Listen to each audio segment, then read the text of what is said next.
ఇక్కడ ఎవరు కనబడుతున్నాడు? మీకు తెలియపోతే నా కొడుకు. వీడు నాకులాగే ఉంటాడు. He looks like me, he thinks like me, he is a mini me. నా మినీ మీ అని పిలుస్తామండి.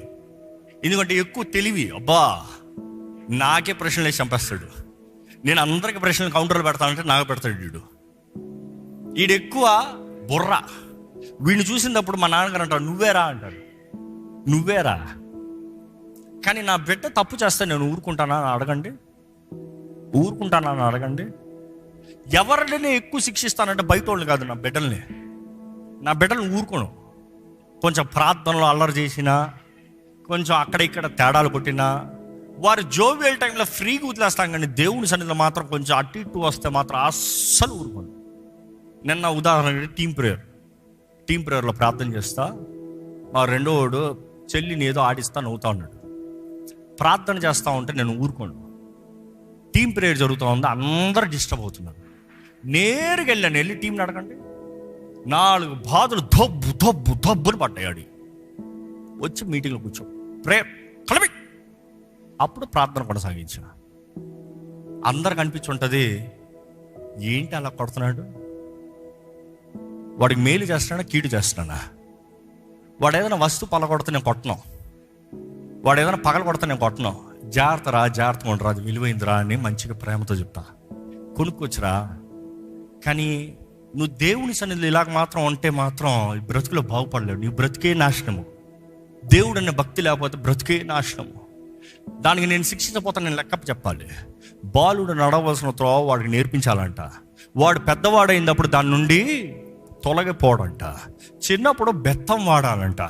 ఈరోజు బెత్తం వాడమంటే అయ్యో బాబు నా బిడ్డనే, అయ్యో నేను కొట్టను, స్కూల్లోనే కొడతాను లేదు. అవును కదా? కానీ నా బిడ్డను చూసేటప్పుడు వీడిని ప్రేమిస్తున్న తండ్రి ఏం చేస్తాను తెలుసా? వీడు బాగుపడాలని చూస్తా, వీడు క్రమశిక్షణ కలిగి ఉండాలని చూస్తా. వీడు తప్పుడు పనులు చేస్తే వీడు బ్రతుకు బాగుపడదని గద్దిస్తా, శిక్షిస్తా, సరిదిద్దుతా.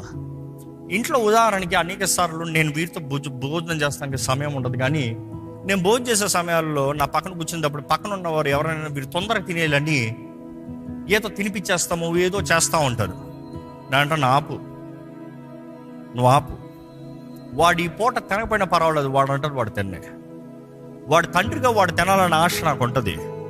కానీ ఈ ఒక్క పూట నువ్వు వాడిని తినిపిస్తాంలో వాడు బ్రతుకాలం వాడు తినేలాగా ఉండడాడు. వాడు ఎప్పుడన్నా ఎవడన్నా పెడతాడా? ఎవరో చేస్తారని నేను చేయకపోతానట్టు ఉంటాడు. డిసిప్లిన్. వాడిని ప్రేమిస్తున్నాను కాబట్టి వాడిని గద్దిస్తాను.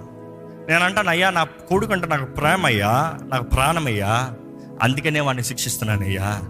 నీకేం పెట్టి వెళ్ళిపోతావు, నువ్వు రేపు ఉండవు, దేవునికి తెలుసు. కానీ నా బిడ్డ బాగుగా పెరగాలంటే నేను లెక్కప్ప చెప్పాలి, అది నా బాధ్యత. నేను ఈ బిడ్డ గురించి, నా బిడ్డల గురించి నేను ఇలా ఆలోచించేటప్పుడు, ఈ వాక్యం చదివినప్పుడు దేవుడు అంటాడు, నా బిడ్డల్లాగా you should know in your heart, నీ హృదయంలో నువ్వు తెలుసుకుని ఉండాలి. ఒక మనుషుడు, ఒక తండ్రి ఎలాగైతే తన బిడ్డని శిక్షిస్తాడో దేవుడు శిక్షిస్తాడంట. దేవుడు శిక్షించేటప్పుడు అలక్కండి. నేను నా కొడుకుని తిట్టేటప్పుడు కొన్నిసార్లు నా వాయిస్ చాలు, నా అరుపులు చాలు, వీరిని ఎప్పుడు ఎక్కువ మామూలు కొట్ట. కానీ నా అరుపుకి వీరు బెదిరిపోతారు, నా అరుపుకి వీరు షాక్ అయిపోతారు.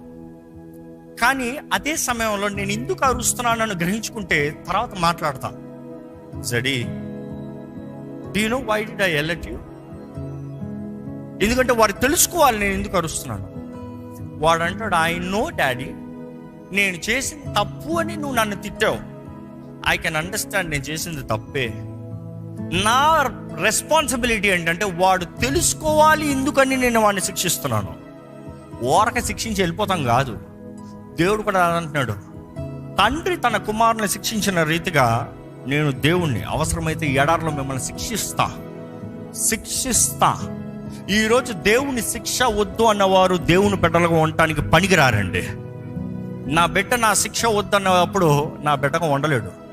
ఇప్పుడు చిన్నోడు ఉంటాడు, యవనస్తుడైన తర్వాత ఎంతోమంది యవనులు చూడండి, తండ్రికి రివర్స్ అవుతారు, తల్లిదండ్రులకు రివర్స్ అవుతారు, నా ఇష్టము నా జీవితం అంటారు.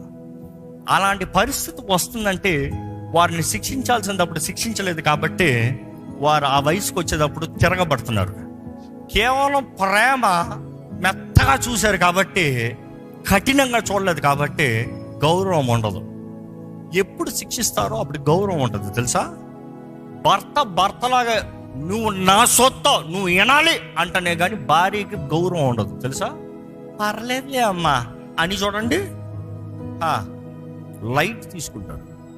This is the truth, scientifically proved. ఒక గౌరవం రావాలంటే గౌరవం ఉన్న వ్యక్తి గౌరవనీయుడిగా నిలబడాలి. మనుషుడే ఇలాగ ఉన్నదప్పుడు దేవుడు అంటున్నాడు, నాకు అధికారం లేదా? నేను గద్దిస్తానికి నాకు అధికారం లేదా? నేను శిక్షిస్తానికి నాకు అధికారం లేదా? నిన్ను చంపుతానికి తీసుకొచ్చాను నేను? నువ్వు బాగుపడి నీ బుద్ధి మార్చుకునే వాగ్దాన భూమి నువ్వు నాతో ఉండాలని ఆశపడుతున్నాను.